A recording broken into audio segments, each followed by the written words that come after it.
ఇతర పార్టీలతో చెప్పించుకునే స్థితిలో టీడీపీ బలిజలు లేరని, పార్టీలో మా గౌరవం మాకుందని, బలిజలకు ఏదైనా మంచి జరిగిందంటే అది టీడీపీ ప్రభుత్వంలో టీడీపీ కార్యనిర్వాహక కార్యదర్శి హరిప్రసాద్ అన్నారు.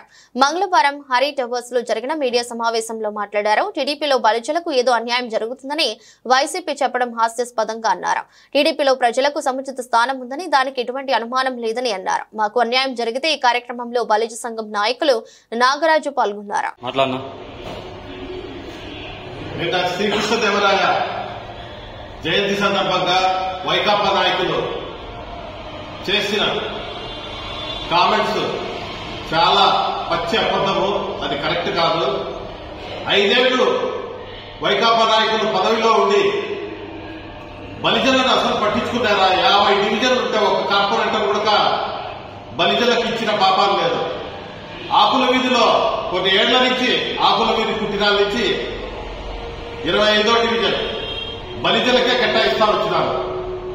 దానికి ఇప్పుడు వేరే వ్యక్తిని తీసుకొచ్చి, పులివెందుల నుంచి వలస వచ్చిన వ్యక్తిని తీసుకొచ్చి ఆయనకు కేటాయించడం జరిగింది.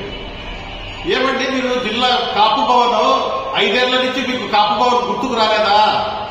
మీకు డిప్యూటీ సీఎం గారికి, మేయర్ గారికి 5 ఏళ్ల నుంచి కాపు భవన్ గుర్తుకు రాలేదా? ఈ దినం కాపు భవన్ గురించి మాట్లాడుతున్నారు. మేము మా ఎమ్మెల్యే గారికి, శ్రీనివాసరెడ్డి గారికి 50 సెంట్లు స్థలం అడిగినాం. రిమ్సులో, పాత రిమ్సులో. అది పరిశీలన జరుగుతుంది. అంతలోనే 5-7 నెలలు కానీ మీరు అంతలోనే ఉలిక్కి పట్టేది మీకు. మేము దాన్ని పరిశీలన చేస్తున్నాము. మా ఎమ్మెల్యే గారు కూడా దాని పరిశీలన జరుపుతున్నారు. అది ఇస్తారు, దానికి కడతారు. మీరు 5 ఏళ్లలో ఏం సాధించినారు? బలిజలకు ఏం చేసినారు? మీరు 5 ఏళ్లలో ఏమి చేయలేరు. బలిజలకు వ్యతిరేకంగా అన్ని చేసినారు. బలిజలను అడగొక్కినారు. టీడీపీ గవర్నమెంట్ లోనే మాకు బలిజలకు అన్యాయం జరుగుతుంది. మా ఎమ్మెల్యే గారి అధ్యక్షంలోనే మేము బలిజ భవన్ కడతాము.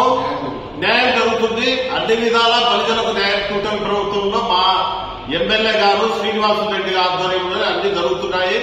మీరు భ్రమపడి ఏదో మునిగిపోతారని మీరు ఇది ఎగసెక్కం మాటలన్నీ మాట్లాడితే అది కాదు, తప్పు మీరు మాట్లాడేది. చంద్రబాబు నాయుడు గారు, పవన్ కళ్యాణ్, బీజేపీ ఆధ్వర్యంలో జరిగే ఈ కూటమి ప్రభుత్వంలో మాకు ఖచ్చితంగా బలిజలకు అన్ని విధాల స్వయం ఉపాధి అయితేమి, ఎంఎస్ఎంఈ అయితేమి, కాపు బలిజ భవన్ అయితేమి అన్ని విధాల మేలు జరిగి మేము బలిజల